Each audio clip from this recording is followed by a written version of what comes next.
ನೂತನವಾಗಿ ಕಲಬುರಗಿ ಗ್ರಾಮಾಂತರ ಬಿಜೆಪಿ ಜಿಲ್ಲಾಧ್ಯಕ್ಷರಾಗಿ ಆಯ್ಕೆಯಾದ ಅಶೋಕ್ ಬಗಲಿ ಅವರಿಗೆ ಬಿಜೆಪಿ ರೈತ ಮೋರ್ಚಾ ಕಾರ್ಯದರ್ಶಿ ಮಲ್ಲಿನಾಥ್ ಪಾಟೀಲ್ ಕಾಳಗೆ ಅವರ ನೇತೃತ್ವದಲ್ಲಿ ನೇಗಿಲು ಕೊಡುವುದರ ಮೂಲಕ ಸನ್ಮಾನಿಸಲಾಯಿತು।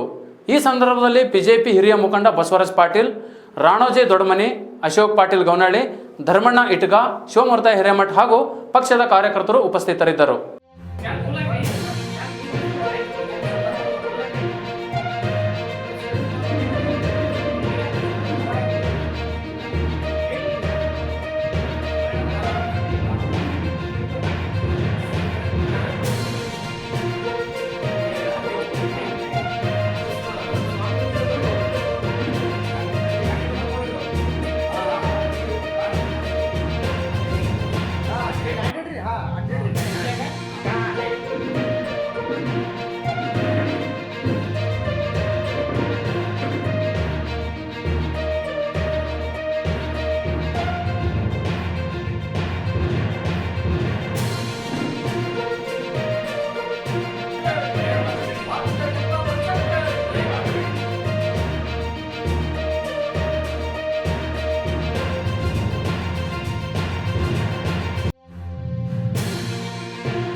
ಅಧ್ಯಕ್ಷರಾದ ಅಶೋಕ್ ಬಗಲಿ ಅವರಿಗೆ ನಮ್ಮ ರೈತ ಮೋರ್ಚೆ ವತಿಯಿಂದ ಮತ್ತು ಎಲ್ಲ ಪದಾಧಿಕಾರಿ ವತಿಯಿಂದ ನಾವು ಸನ್ಮಾನ ಮಾಡಿದ್ದೇವೆ।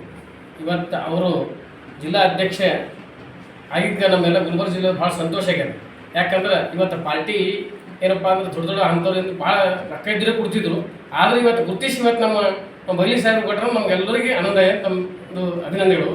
ಮತ್ತು ಇನ್ನೊಂದು ಏನಪ್ಪ ಅಂತಂದ್ರೆ ಅವರು ಮ್ಯಾಗಿನ ಗುರುತಿಸಿದ್ರು, ಏನು ಗುರುತಿಸಿದ್ರು, ಫಸ್ಟ್ ಇವರು ಮಂಡಲ ಅಧ್ಯಕ್ಷ ಆಗಿದ್ದರು, ಆಮೇಲೆ 2 ಸಲ ನಗರ ಅಧ್ಯಕ್ಷ ಆಗಿದ್ದರು ಮತ್ತು 3 ಸಲ ಪ್ರಧಾನ ಕಾರ್ಯದರ್ಶಿಗಳಾಗಿ ಇವತ್ತು ಕರ್ನಾಟಕ ರಾಜ್ಯದ ಬಿಜೆಪಿಯ ನಮ್ಮ ನಾಯಕರುಗಳನ್ನು ಗುರುತಿಸಿ ಅವರಿಗೆ ಅಧ್ಯಕ್ಷ ಸ್ಥಾನ ಮಾಡಿದ್ದಕ್ಕಾಗಿ ನಮ್ಗೆ ಮತ್ತು ಅವರಿಗೆಲ್ಲರಿಗೆ ಸಂತೋಷ ಆಗಿ ಅಂತ ಹೇಳಿ ನಾನು ಯಾರು ಮಾತಾಡ್ತೀನಿ।